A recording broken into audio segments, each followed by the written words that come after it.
I have come here to chew bubblegum and kick ass. And I'm all out of bubblegum. Be afraid. Be very afraid. Are you telling me you built a time machine out of a DeLorean? Surely you can't be serious. I am serious. And don't call me Shirley. When this baby hits 88 miles per hour, you're gonna see some serious shit. Hey, what's up everybody, and welcome to another episode of It Came From the 80s, hosted by the Nerf Herders. It's a gathering of old friends who try to stay cool in the 21st century while reliving our childhood dreams. I'm your host, Carter, and joining us as always on the podcast is Ray, the critic after the credits.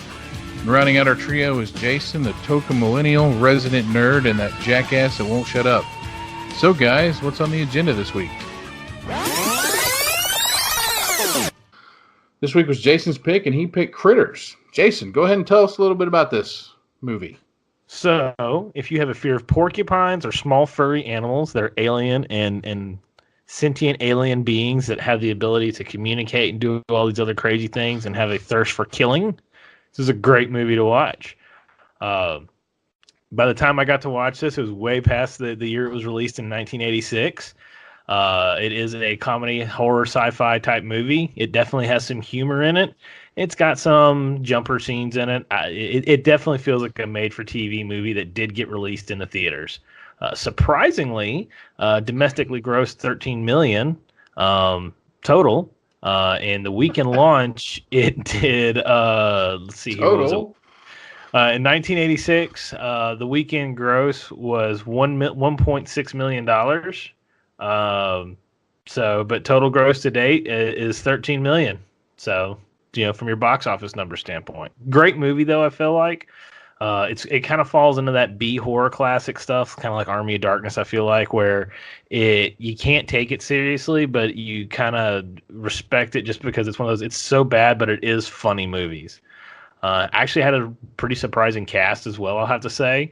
If you're an E.T. fan, Dee Wallace is in it, who's the mom from E.T. You've got Scott Grimes, which probably isn't a name a lot of people are familiar with, but he's on the Orville, and he actually has a pretty defined long list of movies and stuff he's been in acting wise. He plays the son Brad, and then lastly Billy Zane is in this, surprisingly. Yeah, I saw that, and I was kind of blown away by that one. Yeah, he gets his stomach eaten out and dies. Yeah, he's trying to make out and get with the chick April, so the sister April. So yeah, but essentially the movie, when you from a summary standpoint, there's an intergalactic group of bounty hunters, and they're out trying to catch various alien monsters, and the Krites, as they're referred to, come to Earth. And they're dispatched because they escaped prison. They're dispatched to come kill the Krites and capture them.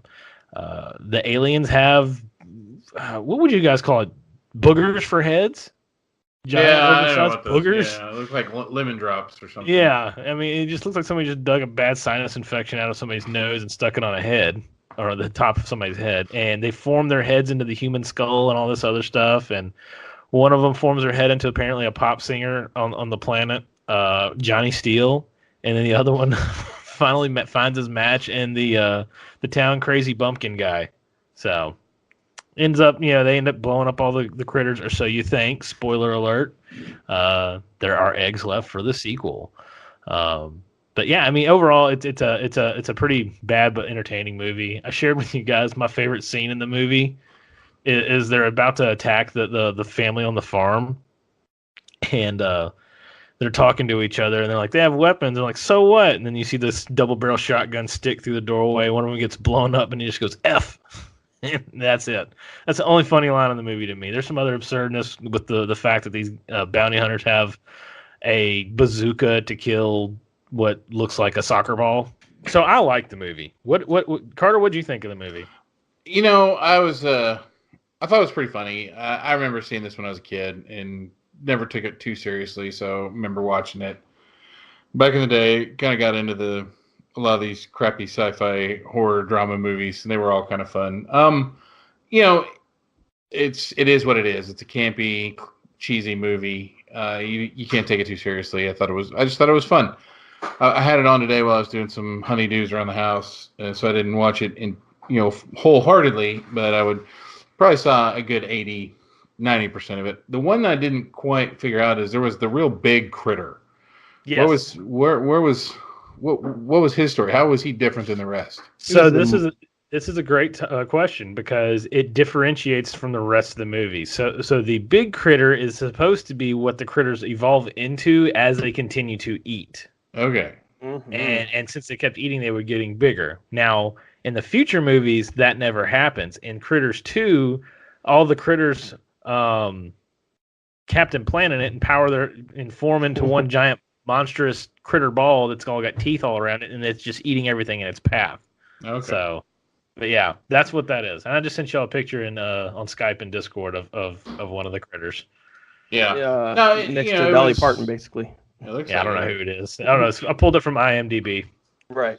Lonnie Anderson. Yeah, it follows a lot of the same storylines of any other movies. I mean, all the Invaders from Mars and all those other movies. I mean, you got to come together and kill the big bad at the end, or do you? There's always the hook for the sequel. Yeah.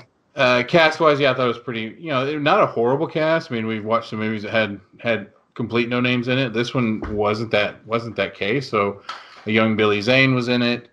The kid Scott Grimes, he's been in a bunch of stuff. Emmett Walsh, he's been in a ton. Yeah, of Emmett stuff. Walsh, and then the other one I wanted to bring out was Ethan Phillips. I think he was the cop that they kill. He was actually he played Neelix in Star Trek Voyager. So if anyone at a Comic-Con ever has the guts to see Ethan Phillips and ask him what's worse, a critter or what are they called, the Greeblies? What were the Furbies, little animals from Star Trek? Oh, I know what you're talking about. Yeah, Feebles or Feebles? Yeah, Feebles. I wonder which one's worse, Feebles or Critters. Although he'd probably say Critters because they killed him. So who knows? Yeah, weren't those like the Ewoks of Star Trek? Yeah, pretty much. Tribbles. They were called Tribbles. Tribbles. Yeah, good. that's it. No, not Freebles. I'm an idiot. All the Star Trekkies are gonna come at me with their lightsabers and shoot me down with the Force. I hope so. Ray, how about you? What'd you think? So I might be the odd man out on this one, but of course that's why they call me critic after the credit. I did not like this movie whatsoever. I'm a huge Gremlins fan, right? So to me, that's how you do like a large amount of things killing or wreaking havoc and all that stuff. I did not like it. I didn't like it as a kid. I didn't like it now. It was even cheesier now. So I don't know. I could not get into Critters. I never could. I never have. I mean, the bounty hunters, I mean, they were dumb to me. Like you said, you have a big old cannon to try to kill something that's basically a soccer ball. I don't know. It didn't work for me. That's it. And it didn't work for me as a kid. It didn't work for me now. So I'm glad you guys enjoyed it, and I can kind of see how you enjoyed it. But no, I thought it was kind of boring, to be totally honest with you. Well, it's funny you bring up Gremlins because this movie was actually had a screenplay written and brought to New Line before Gremlins was announced, and it was based off of a nightmare that the Herrick, whoever that guy is. Let me pull that up real quick so I can see who was Herrick. He was a writer, producer, director, Stephen Herrick. Yeah, so he was the director, and he had a nightmare and they experienced as a child, and that's what this is based off of. So technically, this is just a less well-produced version of Gremlins. Yeah, and I can kind of see that. I don't know. It didn't. Well, you had that throughout the '80s all the way too. Oh Tons yeah, of that's movies true. All copied off each other. It just didn't have the charm to me that Critters did. Maybe it's because Critters is a Christmas movie. I don't know, but it just. Gremlins, you mean? Oh yeah, Gremlins. I'm sorry. I think Gremlins is a Christmas movie, so it has that charm to me. And I've grown up watching it 50 million times. So I was just kind of like, eh. Which one came out? Gremlins came out first, right? I don't know. Let me check. This one came out in 86? Yeah, 86 is when this came out. I was 2 years old. Gremlins was A release date of April 11, 86 to be exact. Gremlins came out in 84. Okay. Yeah, there we go.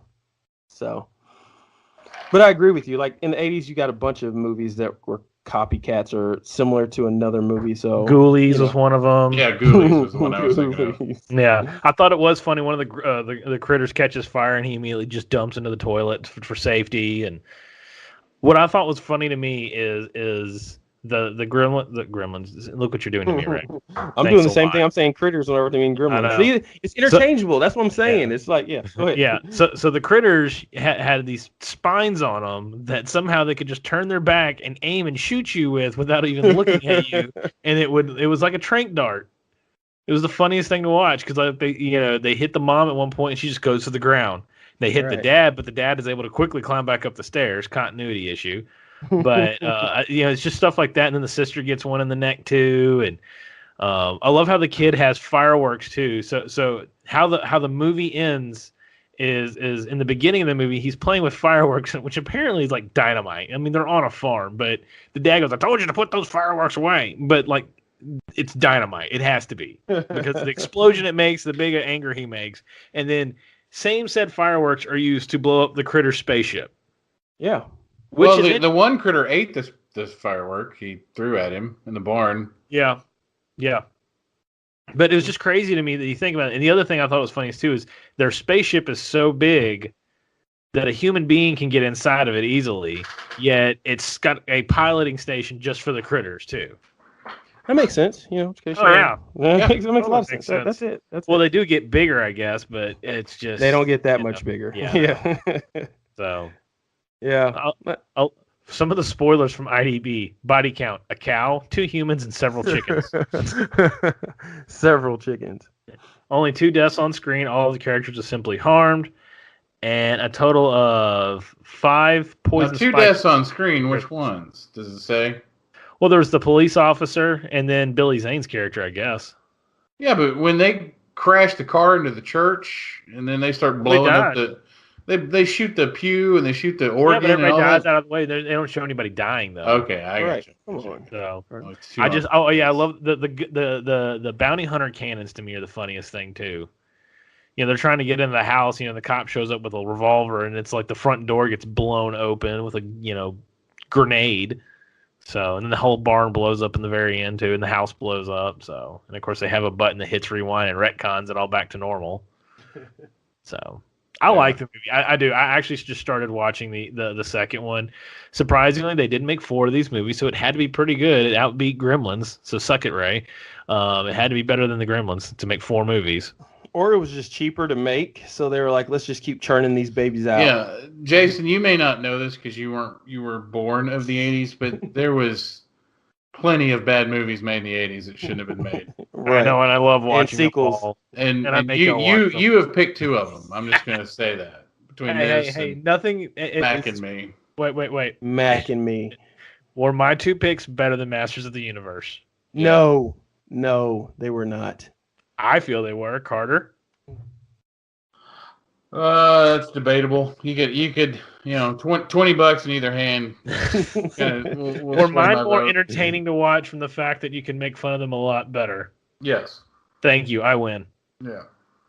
I guess whatever. See, he accepts defeat. So I do. I'll accept it.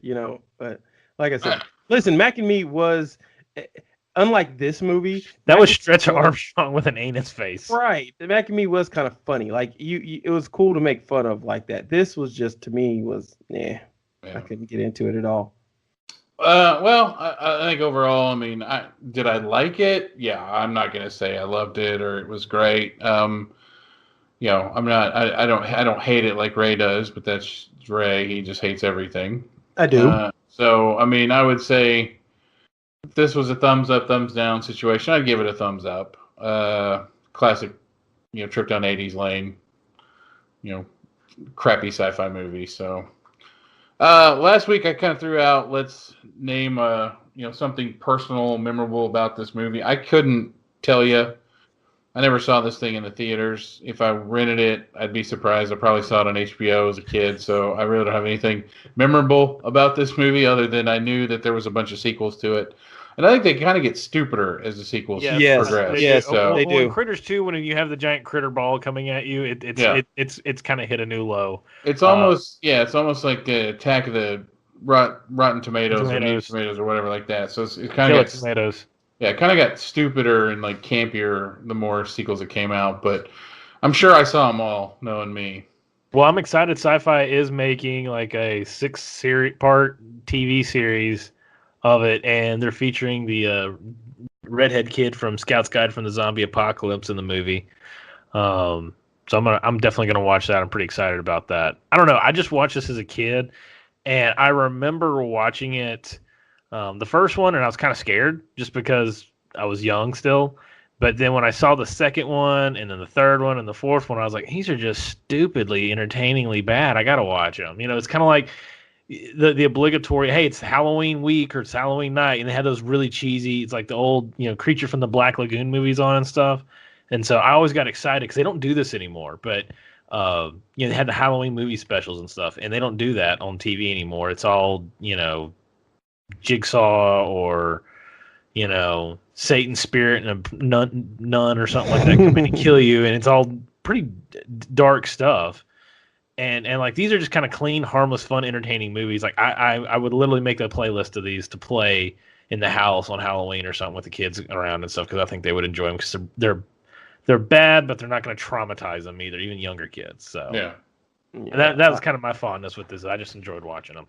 So Ray, anything memorable about these? Yeah, I movies? remember flipping on the TV and saying, "What does this Gremlins look like movie on?" And I remember literally watching it for about 5 minutes. I was like, "No, I'm cool."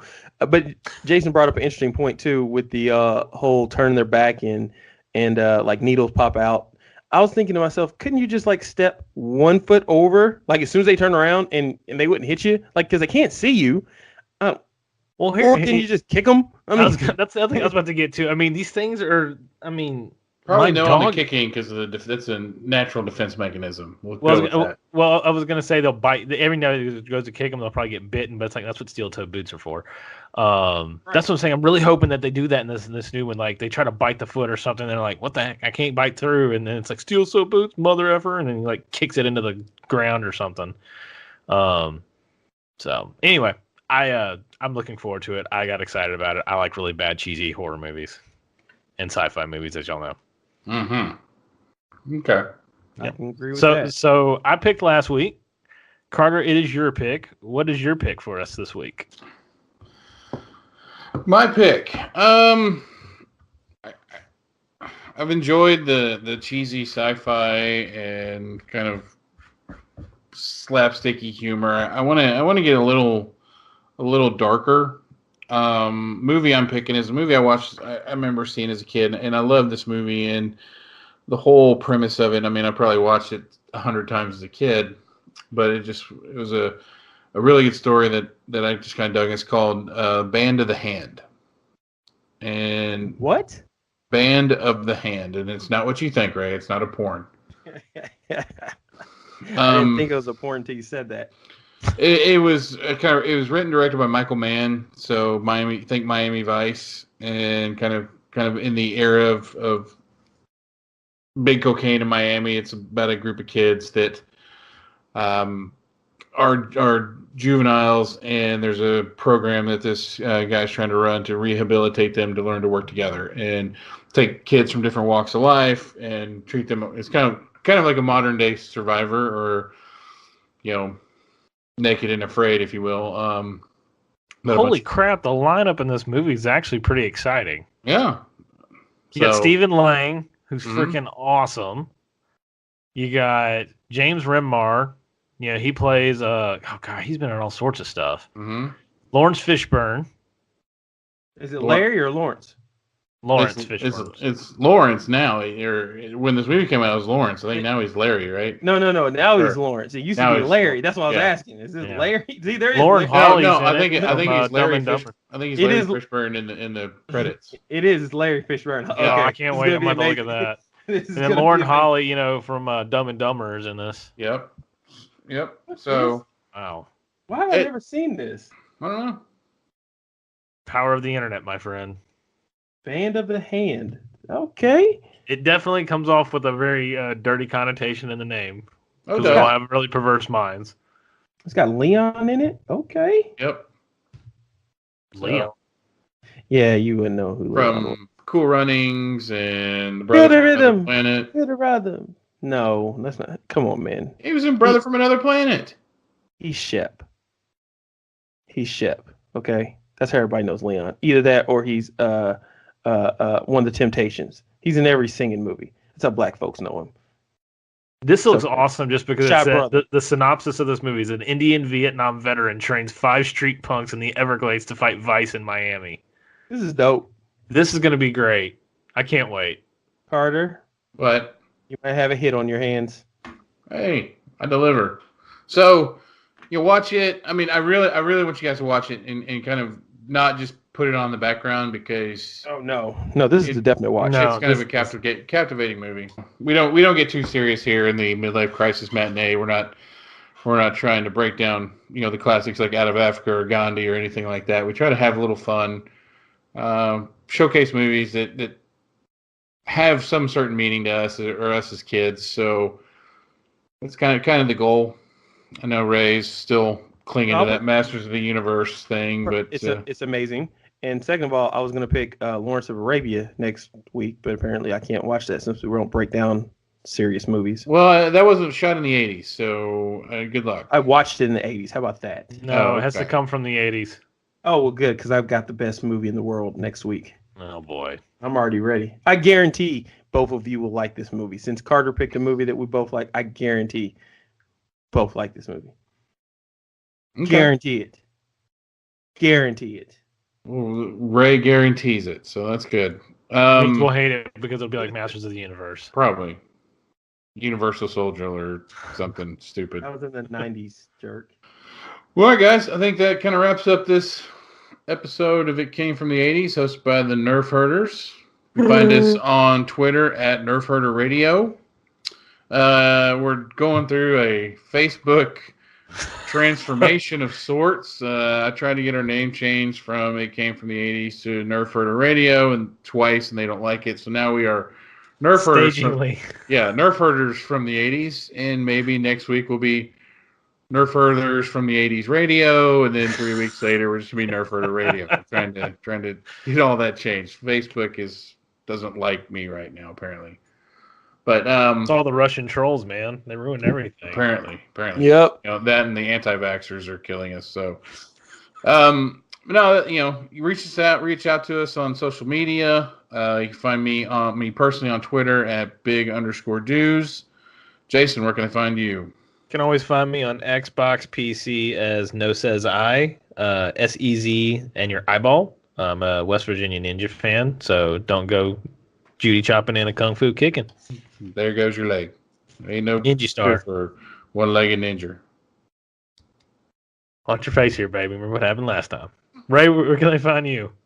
You can find me sitting here hungry, actually, and I'm debating where I'm going to go eat. But if you want to find me online, you can look at Critic After the Credit on Facebook. One day I'll actually get on there and do something. I think maybe this Tuesday night will be my first live showing. Me on Facebook Live, Instagram Live, talking about Captain Marvel and how I feel about that movie.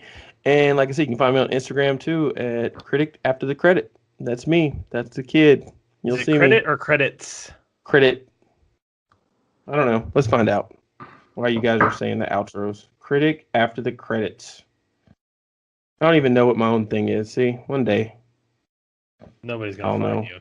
Critic After the Credits. All right, well, so once again, you can find me at big_dues. You can find Jason at No Says I, and Ray at Critic After the Credits. Drop us a like, drop us feedback, tell us how we're doing, tell us what you like, tell us what you don't like. One of these days, I think someone from the audience will actually submit a movie request. We'd love to. If you think I'm being a old curmudgeon and want to pick something Scruffy fun, looking Nerf herder? yeah, then fine. Tell me I'm wrong. Tell me why I should pick You're wrong. Hots or The Happy wrong. Hooker or some crazy 80s movie. You're wrong. I'm wrong. Well, okay, I'm used to that. So Get off your lawn, right? yeah, exactly. All right, guys. Life moves pretty fast. You don't stop and look around once in a while, you could miss it. May the force be with you. Seize the day. I'll be back. Take the knife to the back. You can be my wingman anytime. Bullshit. You can be mine.